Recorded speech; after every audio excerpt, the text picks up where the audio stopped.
Good Friday सारा पृथ्वी रे परिचित परब कना। साधारण भाव तेदो नुआ ख्रिस्टियन को परब मेनते को बाडाया। मेनखान सेरी तो चेत केवल ईसाई को परब कना। अब जतो जहां को ईश्वर बो पतियो कान को नोडे ध्यान एमो विषय दो जहां धर्म रे कथा बई रोड़िया इन रोड़िया उनी ईश्वर बाबद रे जहां दो नुआ सारा धरती बेनाव कदा और जतो मानव को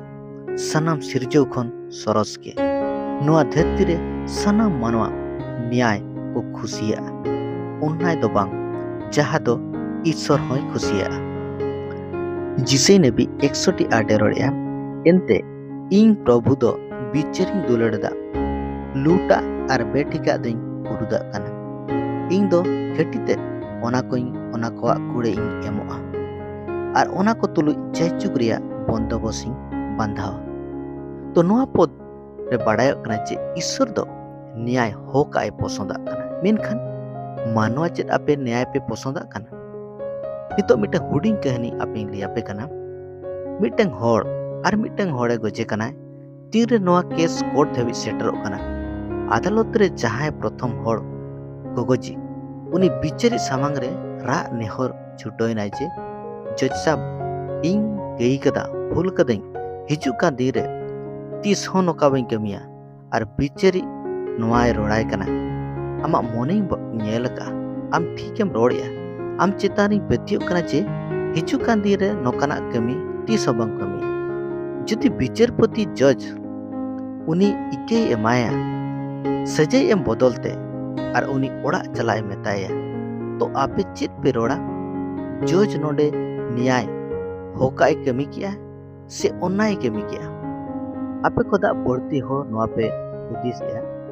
जज तो नोडे ठीक बिचार दो बाय बिचार न्याय दो बाय न्याय एमला तो अन्याय कमी नोका गे जुदी मानवा नोकान भूल इके बाय दाड़िया कना और उनी खोजो कनाय न्याय नाम मेनखान ईश्वर जहां दो मानव कोई बेनाव के को उनी न्याय दो तिने बांग दो दुलड़ कना ईश्वर नजरे भूल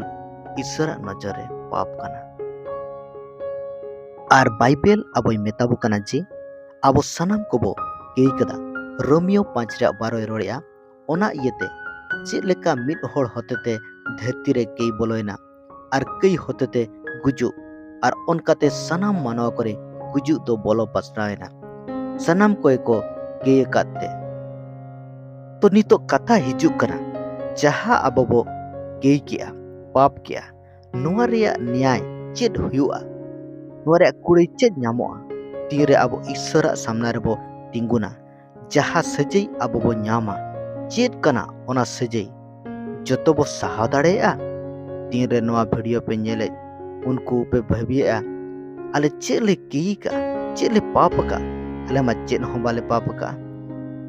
आले आले धर्म ठीक लेकाले मानाव बताया धर्म रे जत्तो लेकान नीति नियम रीति रिवाज ले पुरोया आले धर्म गुरु जहां लेकाय रोड़ा लेकना जहां लेकाय आदेश लेकना उनका के लिए मानाव बताओ कमिले पुरोया मेनखान बाइबल रोड़या जे जत्तो को केई का यीशु मसीह माथ्यू 5:21 से नोआ सिकनेत एमो कना आंजम कदा पे अगिल हापड़ाम को ठेन रोड़ लेना मेनते आलम खूना और जहां गे खून उनी दो बिचे रे देख हुआ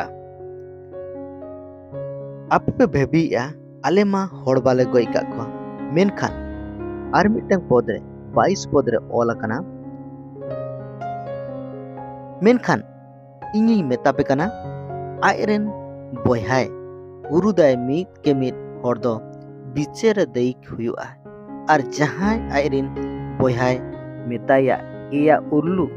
उनी दो मारंग बैसी रे दई के हुआ और जहां गे मेनाय एया दुंधे उनी दो नरक सेंगेल रे खादले लेके हुआ। तो नितो नुआ पद हिसाब ते निजको नेलो पे जे आपे को मौत खन तिने पे रगी कना और तिने दो अबो मूर्ख मेता कना बया खन नुआ सुमुंग दो बांग माथ्यू 5 रिया 37 से रोड़िया आंजम कदा पे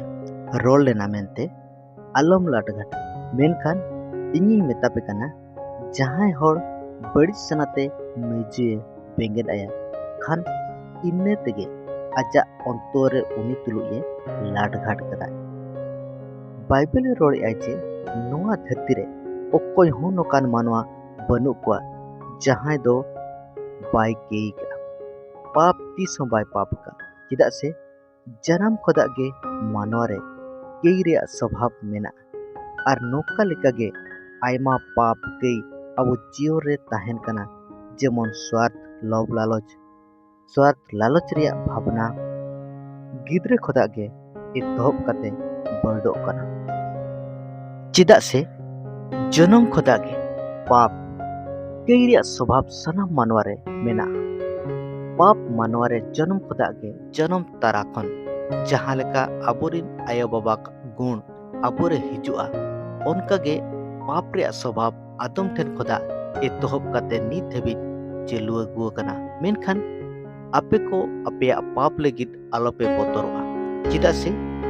नोआ गे गुड फ्राइडे रिया गुड न्यूज भागे खबर जिसे नबी 5 रे नोका ऑल कना मेनखान उनी दो अबना पाप को येते घलेना अबना घट येते तालका दुएना सजई दो उनी रेगे पड़ायना ओने ओनाते बोन निरुगेना और उनिया दाल उड़ते अब दबो बोगियना अब सनम कोगे भिडी को लेका बोन आसो टायो कान ताहे कना और मीट के मिन होड़ अपन अपिन होरते बोन मोहड़ा कान ताहे कना और प्रभु दो उनी रेगे लादे केदा अब सनम को गई घटी को और नुआ जतो हुयु रे ताहेना चेदा से ईश्वर जागे न्याय पसंद है जहाँ अपराध बड़ाई कते और बंग बड़ाई कते वो अपराध का उना दंड उना सजई खोदा अब बांचाव लगी परमेश्वर ईश्वर आइरिन हपन एम के दिया जेमन जोहन 3 सुर रे ऑल कना एंते ईश्वर दो धरतीरन को नंकाय दुलर के कय आइरिन एस्कार जना हपन गे एम के दिया जेमन उनिरे पेतियो मीट के मिन होड़ आलो को नष्टो बिचकम जयचुक जीवन ताहेन ताको और जोहन 3:18 रे नोहा ऑल कना उनिरे पेतिय दो बाय बिचेर हचोआ बांग पेतिय दो नित होय बिचेर हचो कान गया एंते ईश्वरन एस्कार जानान हपना न्युतुम रे बाय पेतिय कान दो अबो लियाबन कनाय जे नोआ गे असल गुड न्यूज भागे खबर और नोआ सेरी दुलड़ जहाँ दो ईश्वर आबो मानवा कोई दुलड़ के जेमन आबोरिन आयो बाबा गुण आबोरे हिजुक कना उनका गे पाप रे स्वभाव आदम रिन मोस खोदा एतहब काते नित धबित चलो अगुआ कना और ओना नासा लगित ओना विनाश लगित केवल मिट्टें गे हर कना जहाँ दो केवल यीशु मसीह जोहन 14:6 पद रे नोआय रोड़ा यीशु गे हर तेद सरिया तेद और जीवन तेद दो यीशु छाड़ा दो ओकोय हतीस सेरमाते अर्थात ईश्वर बाबा ठेन बाको सेटर दाड़े जेमन आबो बाड़ाया जे परमेश्वर न्यायवान कना और न्याय पसंद है रोमियो 6:23 से लैया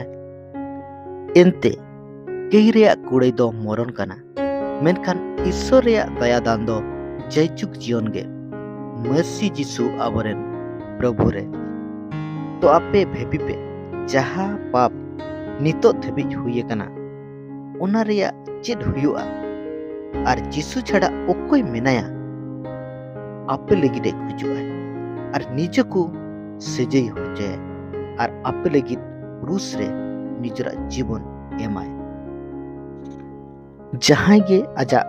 कई खोदा मोने चुर काते यीशुआ दाणे खोदा न्यामकान इके आंगो जाए